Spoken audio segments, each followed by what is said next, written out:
그 후에 예수께서 디베랴의 갈릴리 바다 건너편으로 가시며 큰 무리가 따르니 이는 병자들에게 행하시는 표적을 보았음이라.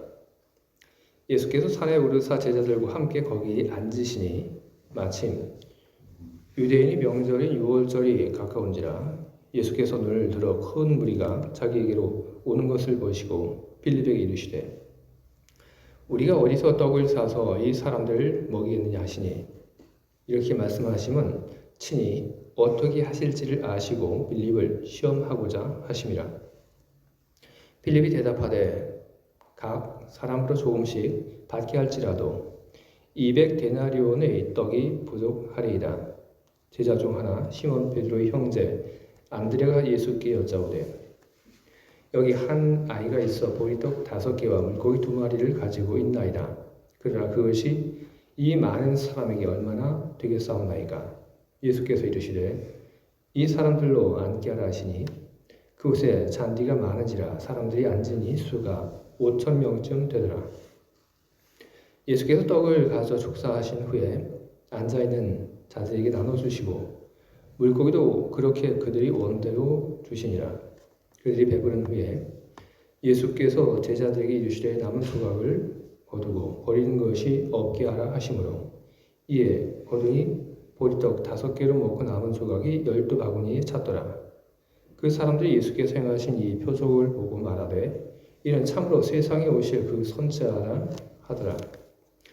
그러므로 예수께서 그들이 와서 자기를 억지로 붙들어 임금으로 삼으려는 줄 아시고 다시 혼자 산으로 떠나 가시니라.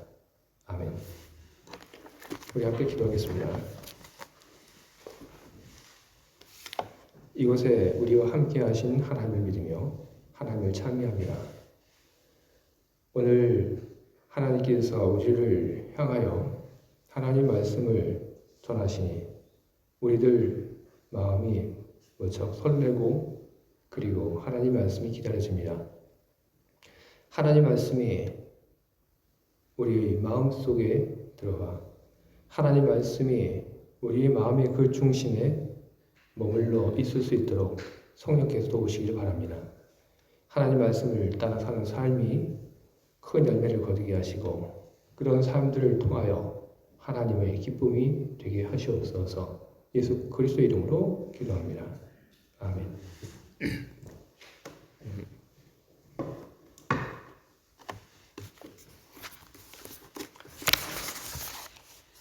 네, 오늘 저는 여러분들 앞에서 표징이라고 하는 것에 대한 설교를 하려고 합니다. 오늘 우리가 함께 읽은 이 말씀을 보게 되면 예수님께서 산등성이에 제자들과 함께 앉아 계셨던 이야기가 나오고 있습니다.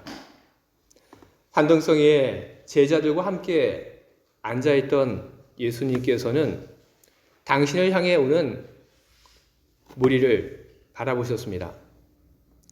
그리고 당신을 향해 나오는 무리를 보고 나서 예수님께서는 그의 제자 빌립에게 이렇게 물어보십니다. 이 사람들을 다 먹일 만한 빵을 우리가 어디서 사올 수 있겠느냐? 예수님을 향해 나오는 거대한 무리들.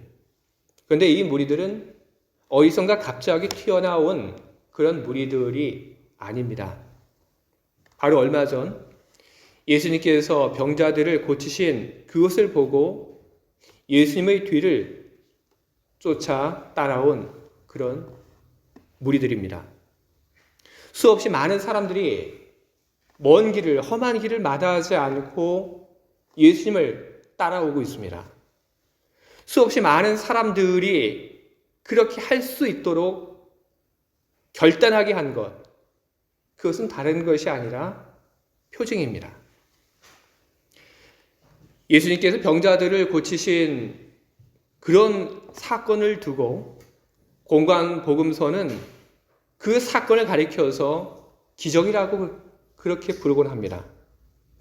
그런데 요한복음서를 보게 되면 예수님께서 병자들을 고친 그 일을 가리켜서 기적이라고 이야기하는 대신 다른 말을 사용을 하고 있습니다. 어떤 말을 사용을 하고 있냐 하면 표적이라고 하는 말을 사용을 하고 있습니다. 표적이라고 하는 말은 표징이라고 하는 말과 똑같은 말입니다. 영어로 이야기를 하게 되면 표적, 표징은 사인입니다. 어떤 사인? 우리는 사인이라고 하는 것이 무엇인지 우리는 너무나도 잘 알고 있습니다.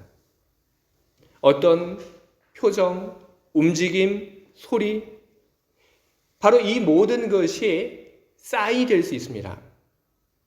표정을 통해서, 그리고 움직임을 통해서, 아니면 어떤 소리를 통해서 상대방에게 어떤 지시 혹은 어떤 메시지를 전달하는 것을 가리켜서 우리는 사인이라고 그렇게 부르고 있습니다.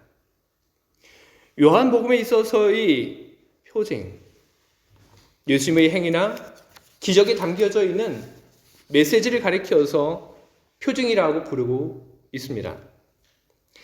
예수님께서 병자들을 고치는 그 표징을 본 많은 사람들이 예수님의 뒤를 따라왔습니다. 그리고 먼 길을 마다하지 않고 예수님을 따라왔던 그 사람들이 두 번째 표징을 보게 됩니다. 바로 그것이 오병이어의 표징입니다. 하지만 오병이어의 사건에 대한 사람들이 반응을 보면서 과연 예수님을 따라왔던 그 많은 사람들이 예수님이 보여주었던 그 표징을 과연 잘 읽었을까 하는 의구심을 우리는 갖게 됩니다. 그리고 이 의구심은 비단 오병이어의 그 표징에만 머무는 것이 아니라 그 전에 있었던 예수님께서 병자들을 고쳐주셨던 그 표징에까지도 이 의구심은 소급되어 이르게 되는 것입니다. 과연 무리들이 예수님께서 병자들을 고쳐주셨을 때 예수님께서 그 병자들을 고쳐주신 그 일들을 통해서 사람들에게 전하고자 하셨던 그 메시지들을 사람들이 과연 제대로 다 이해하고 받아들이고 그리고 나서 정말로 예수님의 뒤를 따라왔을까? 우리는 그런 의구심을 우리는 갖게 됩니다. 무리의 모든 행동에 대해서 의심하게 되는 것은 다른 것이 아니라 예수님께서 오병이어의 그 사건, 그 맨 마지막에 보여주셨던 예수님의 행동 때문에 그런 것입니다. 성경에 따르면 오병이어의 기적을 본 무리들이 예수님을 임금으로 만들려고 했습니다. 많은 사람들이 예수님을 임금으로 만들려고 했던 그것은 단지 한순간의 기분에 휩쓸려서 그렇게 하려고 했던 것은 아닙니다. 예수님을 임금으로 만들려고 하기 전에 예수님께서 오병이어의 기적을 일으킨 그 후에 무리들은 예수님에 대해서 어떤 이야기를 하고 있냐 하면 예수님이 선지자인 것을 알았다. 그렇게 성경은 우리들에게 기록을 남겨주고 있습니다. 사람들이 어떻게 예수님이 선지자인 줄 알았습니까? 그것은 신명기 18장 15절에 있는 말씀에 근거를 두고 있습니다. 신명기서 18장 15절은 모세의 이야기를 기록을 하고 있습니다. 모세는 신명기 18장 15절에서 이와 같은 말을 사람들에게 남겨주고 있습니다. 내 하나님 여호와께서 너희 가운데 내 형제 중에서 너를 위하여 나와 같은 선지자 하나를 일으키시리니 너희는 그의 말을 들을지니라. 이 말은 모세가 그가 사랑하던 히브리인들과 헤어질 때 히브리인들을 위해서 남겨놓은 말입니다. 모세가 이야기했던 그 사람이 나타나지 않았습니다. 그러나 오병이어의 그 기적을 사람들이 경험했을 때 사람들은 그들 눈앞에 서 계셨던 그 예수가 모세가 이야기를 했던 그분이라는 생각을 하게 되었던 것입니다. 그래서 사람들이 이야기를 했던 겁니다. 이분이 선지자이시구나. 그리고 모세가 백성들의 리더였던 것을 기억을 했던 예수님 앞에 있던 그 무리들은 예수님을 선지자로 또한 동시에 그들이 왕으로 또 받들려고 했던 것입니다. 하지만 예수님은 그런 무리들 그 가운데 있지 않고 그 무리들을 뒤로 하고 떠나버리십니다. 떠나는 과정을 성경은 기록을 하고 있습니다. 사람들이 억지로 붙들어 임금으로 삼으려고 했다. 억지로라고 하는 이 말, 예수님의 뜻, 의지, 이것과는 상관이 없다는 그런 말입니다.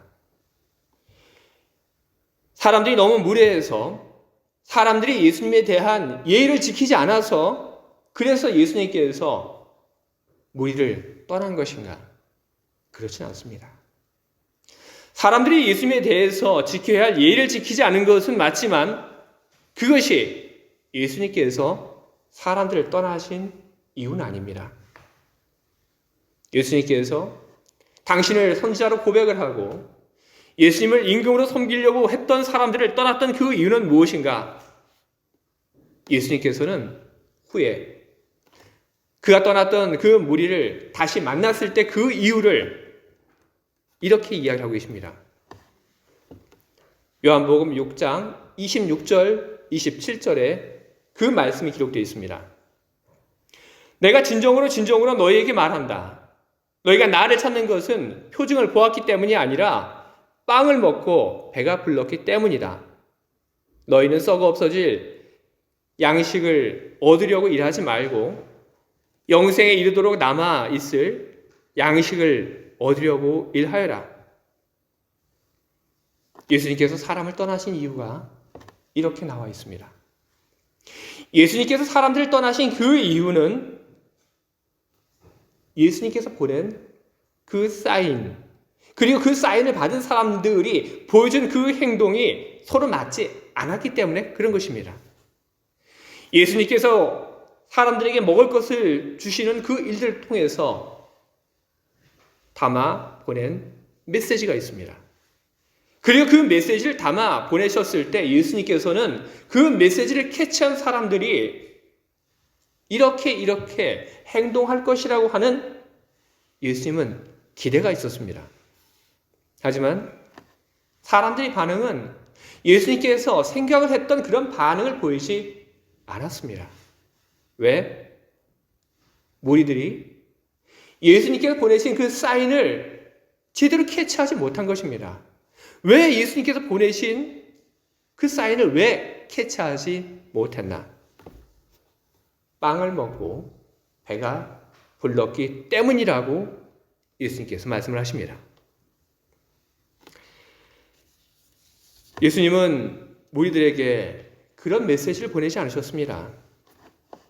너희들 나를 왕으로 삼아라. 그러면 내가 너희들에게 먹을 것을 언제라도 끊이지 않고 공급해 주겠다. 너희들 나를 왕으로 삼으면 너희들 중에 아픈 사람이 나오면 내가 다 고쳐주겠다. 그러니 나를 왕으로 삼아라.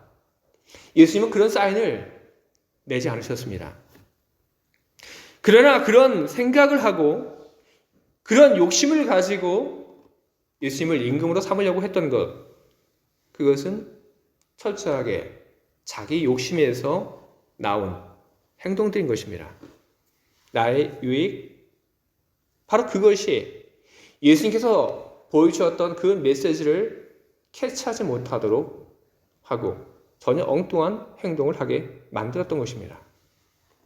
그러면 예수님께서 오병이어의 그 사건을 통해서 다만 사람들에게 보내주신 그 메시지 내용은 무엇인가?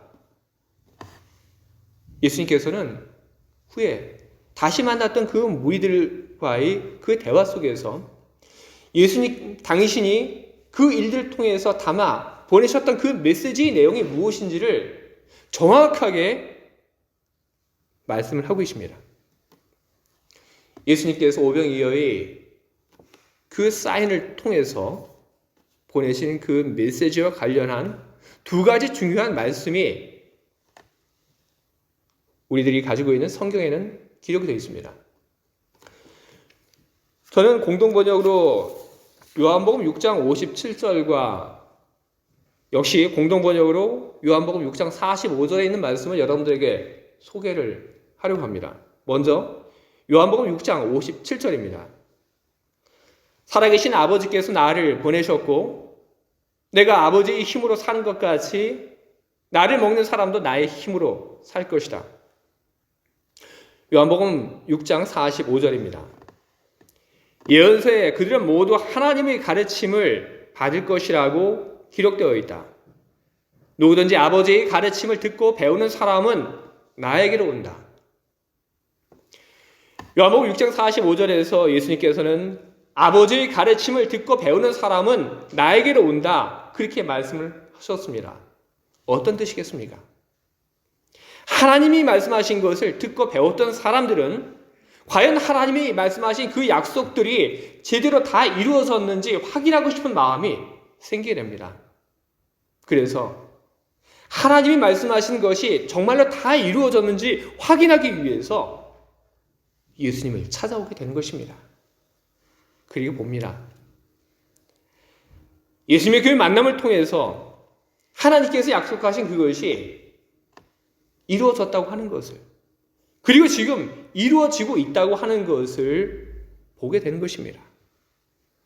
사람들은 예수님과의 그 만남을 통하여 하나님이 얼마나 신실한 분이신지, 얼마나 하나님이 친절하신 분이고 사랑이 많으신 분이신지 사람들은 경험을 하게 됩니다. 하나님은 사람들의 그 필요를 채우기 위하여 예수님을 이 땅에 보내어 주셨습니다. 영혼의 구원이라고 하는 그 사람의 가장 근본적이고 가장 중요한 그 필요를 채우기 위하여 하나님은 예수 그리스도를 세상에 보내주신 것입니다. 예수님은 그 일을 위해서 수고하고 계셨습니다. 그러나 그것만이 아닙니다. 하나님이 보냄을 받으신 예수님, 그분은 당신을 따르는 무리들을 바라보시고 그리고 그들의 부족한 것, 그것을 주목하십니다. 그리고 그것을 채워주십니다. 그리고 그와 같은 행동을 통해서 메시지를 보내고 계신 것입니다. 너희들은 그 무엇보다도 귀하다. 걱정하지 마라. 하나님이 너희들이 필요한 모든 것을 알고 하나님이 너희들을 돌보신다. 아픈 자를 하나님이 치료하시고 먹을 것이 없는 사람들에게 하나님은 먹을 것을 주시는 그런 분이시다. 그러니 먹고 마시는 것에 대해서 걱정하고 그것을 가지고 고민하며 살지 말아라. 대신에 하나님의 나라와 하나님의 의를 먼저 구하고 먼저 살아라. 너희들이 만약에 하나님의 나라와 하나님의 의를 구하며 산다면 그때 내가 너희들의 힘이 되어줄 것이다. 바로 이것이 예수님께서 병자를 고치신 그 일과 오병이어의 그 사건을 통해서 사람들에게 담아 보내신 메시지였던 것입니다. 예수님께서 이야기하신 하나님의 나라 그리고 하나님의 의, 여러분 그것은 멀리 있는 것이 아닙니다. 하나님의 의가 무엇이고 하나님의 나라가 무엇인지 예수님과 빌립의 대화가 우리에게 그것을 소개를 하고 있습니다. 예수님은 많은 사람들이 예수님을 따라오는 것을 보고 빌립에게 저 사람들을 위해서 빵을 어디서 사야 할 것인지를 물어보셨습니다. 그 전까지 누구도 예수님을 따라오는 사람들의 먹을 것을 두고 고민하지 않았습니다. 고민하지 않은 것이 아니라 일부러 눈을 돌린 것입니다. 수없이 많은 사람들에게 빵을 먹이기 위해서 200데나리온의 돈이 필요합니다. 200데나리온의 돈이라고 하면 200일 동안 열심히 노동을 해서 얻게 되는 돈을 이야기를 하는 겁니다. 200데나리온의 돈을 가지고 빵을 사다가 그것을 사람들에게 다 나눠줘도 그래도 사람들이 배부르게 먹지 못합니다. 200데나리온의 돈을 가지고 사람들에게 빵을 사다 나눠주는 것, 그것은 한 개인이 할 수 있는 일이 아닙니다. 빌립이 할 수 있는 일이 아닙니다. 할 수 없기에 그래서 빌립을 비롯한 예수님의 제자들은 거기에 대해서 눈을 돌립니다. 책임을 느끼지 않기 위해서인 것입니다. 그런데 예수님께서 다 어떻게 하실지 하는 그런 계획을 갖고 있음에도 불구하고 빌립에게 어디서 빵을 사올 것인지 물어보셨습니다.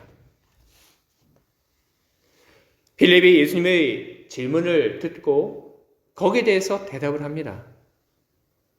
그리고 빌립이 대답하는 것을 옆에서 듣고 있던 안드레가 그 대화 속에 끼어들게 됩니다. 빌립, 안드레, 그리고 다른 제자들도 마찬가지입니다. 여지까지는 우리가 할 수 있는 일이 아니라고 해서 사람들이 그 배고픔에 대해서 눈을 돌리고 있었습니다.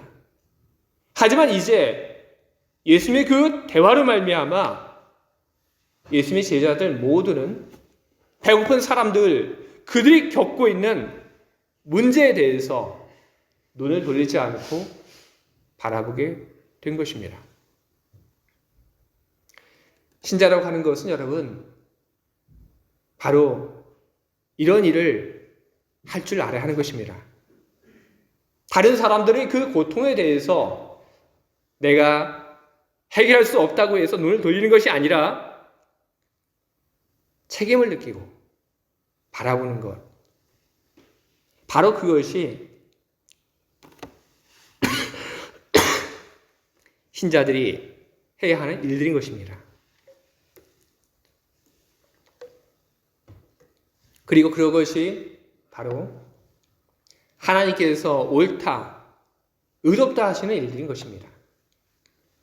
우리가 나 혼자서 어떻게 할 수 있는 일은 아니지만 그럼에도 불구하고 고통당하고 있는 사람들이 그 고통에 대해서 외면하지 않고 그 고통을 덜어주기 위해서 내가 할 수 있는 일들, 우리가 할 수 있는 일들을 찾고 협력해 간다면 여러분, 그것은 다른 것이 아니라 그것은 하나님의 나라가 시작이 되고 있는 것입니다. 우리는 나의 먹고 사는 것, 나의 건강, 나의 문제, 우리는 거기에만 우리는 집중을 해서는 안 됩니다. 우리의 우선순위가 무엇인지에 대해서 우리는 그 우선순위를 바르게 정해야 하는 것입니다. 먹고 사는 문제가 중요하지 않다는 얘기가 아닙니다. 우리에게 있어서 우선순위가 무엇이 되어야 할 것인지 거기에 대해서 우리가 분명한 우리 입장을 가져야 한다는 것입니다. 우리에게 있어서 가장 중요한 것은 무엇입니까? 예수님께서 말씀하고 계십니다. 너희들이 귀한 줄 알고 있다. 너희를 돌보신다, 하나님이. 나는 그 일을 위해서 너희들 가운데 와 있다. 그러니 먹고 사는 그 문제, 그것은 두 번째다. 첫 번째는 하나님의 의로움과 하나님의 나라. 그것이 너희들의 모든 삶과 모든 결정에 있어서 가장 먼저, 가장 중요하게 여겨져야 할 것이다. 예수님은 그렇게 우리들에게 말씀을 하고 계신 것입니다. 우리들은 지금을 살면서 신자들이 점점 줄어들고 있다고 하는 것을 우리는 듣고 우리는 느끼며 우리는 살고 있습니다. 우리는 그 이유가 무엇인지 우리는 묻지 않을 수 없습니다. 신자들이 점점 줄어들고 있는 것은 하나님이 우리들에게 보여주신 사인, 예수님께서 우리들에게 보여주신 그 사인을 제대로 읽고 있는 사람들이 점점 줄어들고 있기 때문에 그런 것입니다. 요즘 우리들이 살고 있는 이 시대는 과거보다 무척 부유한 그런 시대가 되었습니다. 질병으로 인해서 예전만큼 고통당하는 사람들도 없어지고, 먹는 것으로 인해서 먹을 것이 없어서 고민하는 그런 사람들도 이제는 없습니다. 그런 사람들에게, 그런 시대에 예수를 잘 믿으면 봐라, 오늘 성경이 먹을 것 준다고 하고 있지 않니? 과연 예수님께서 보여주신 이 오병이어의 표징을 가지고 그렇게 이야기를 한다면 과연 누가 예수님의 뒤를 따르겠습니까? 이미 먹을 것이 충분하고 이미 건강은 충분한데 말입니다. 우리들은 예수님의 표징에 담겨져 있는 메시지를 읽을 줄 알아야 합니다. 예수님은 사람들에게 사람이 어떻게 살아야 하는지, 어떻게 사는 것이 가치 있는 삶인지 사람의 길을 이야기하고 계신 것입니다. 주의 사랑하는 교회 여러분, 예수님의 그 메시지를 언제나 잘 캐치하시는 여러분, 그리고 제가 되기를 바랍니다. 그리고 예수님의 그 메시지를 들으며 조금 더 용기를 낼 수 있는 우리가 되기를 바랍니다. 다른 사람들에 대한 책임감을 느끼는 우리가 될 수 있기를 바랍니다. 우리는 빌립처럼 문제를 홀로 다 해결할 수 있는 그런 능력을 갖고 있지 못합니다. 그러나 그럴지라도 우리는 고난받는 사람들의 그 현실에 대해서 우리는 눈을 돌리지 말아야 할 것입니다.